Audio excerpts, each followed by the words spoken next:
You think saying yes to everything makes you likable. It doesn't. It makes you invisible.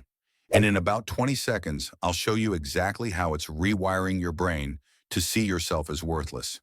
Why does it matters? Because every time you abandon yourself to please someone else, you're training your nervous system that your needs don't matter. When someone asks you for something, your mouth says yes before your brain finishes thinking. You don't pause. You don't check in with yourself. You just comply. Picture this. Your boss emails you at 9 p.m. asking for a report by morning. You're exhausted. You have plans. But within 30 seconds, you've replied, "No problem, I'll get it done." Your prefrontal cortex, the part responsible for self-advocacy, gets overridden by your amygdala, screaming, "They'll be upset if you say no." The fix? 3-second rule. Every request gets 3 full seconds before you respond. But here's where it gets worse. You say sorry for things that aren't your fault, for taking up space, for having needs, for being inconvenienced by someone else. Someone bumps into you at the grocery store, and you apologize. You ask a question in a meeting and preface it with, "Sorry, this might be stupid, but..." Studies show chronic over-apologizing correlates with lower self-esteem and higher rates of anxiety. Your brain starts believing you're inherently in the wrong. Stop apologizing unless you've actually caused harm. Replace sorry with thank you. You over-justify every boundary, every choice, every preference. Like you need permission to be human. You can't just say, "I can't make it tonight."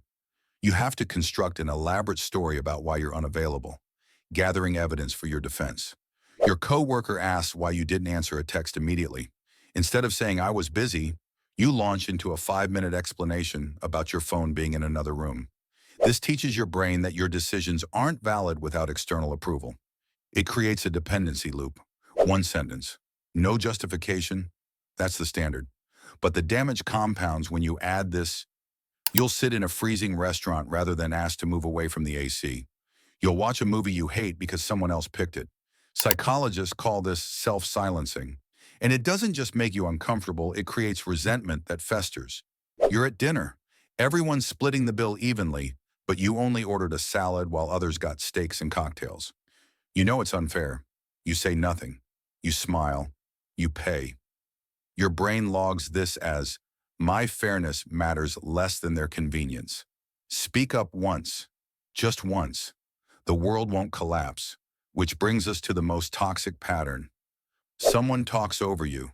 Dismiss your idea. Take credit for your work. And you don't say a word. Not because you don't notice. Because you've convinced yourself that calling it out would make you difficult.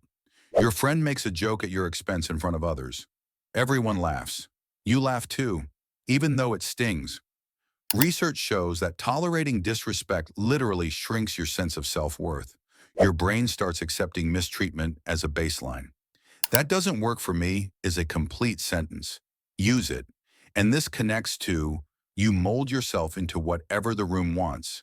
No rough edges, no real takes, just agreement and nodding. A group conversation about politics, movies, where to eat. You have thoughts, strong ones, but you wait to hear what everyone else thinks first. Then position yourself somewhere in the safe middle. This is called preference falsification, and neuroscience shows it activates the same brain regions as lying. You're literally deceiving yourself. Say what you actually think. You'll lose some people.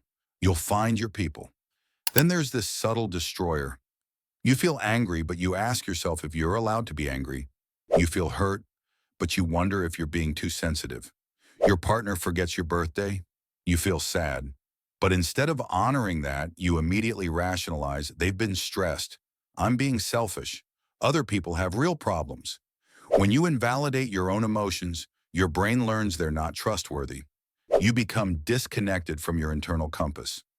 Your feelings are data, not up for debate, which leads directly into, you wear burnout like a badge of honor. "I'm so busy. I haven't slept. I'm running on fumes." Like suffering proves your worth.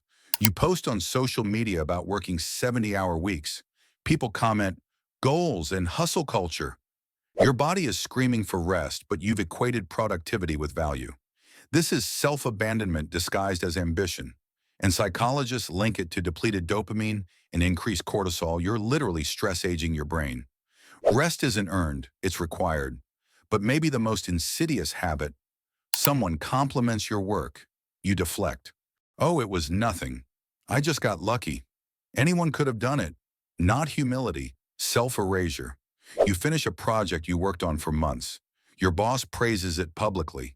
Instead of saying thank you credit everyone else, minimize the effort, and act like it magically appeared.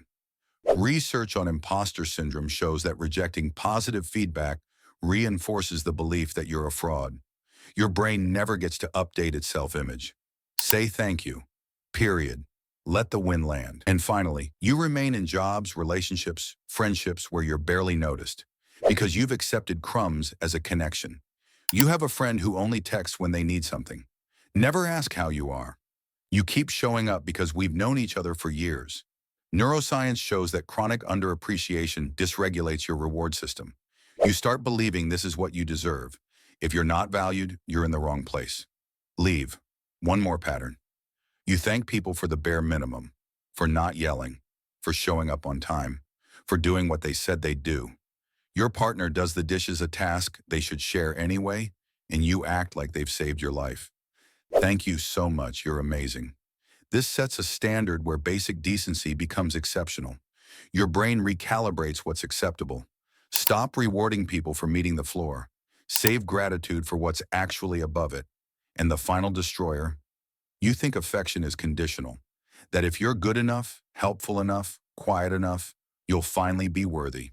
You overextend yourself for everyone. You mold into whatever they need. And in your quietest moments, you wonder why you still feel empty. Because self-respect isn't built by earning approval. It's built by honoring yourself when no one's watching. Your worth isn't negotiable. It's inherent. Stop auditioning for a life you already deserve. Here's the truth psychology keeps trying to tell you. Every time you abandon yourself, you teach your brain you're not worth protecting. These aren't just bad habits. They're neural pathways. And the longer you reinforce them, the more automatic they become. Self-respect isn't something you stumble into. It's something you practice, one boundary at a time. If this made you uncomfortable, good. That means you recognized yourself somewhere in here. Subscribe if you want more psychology that doesn't sugarcoat it. And if you found this useful, share it with someone who needs to hear it. Because self-respect isn't selfish. It's survival.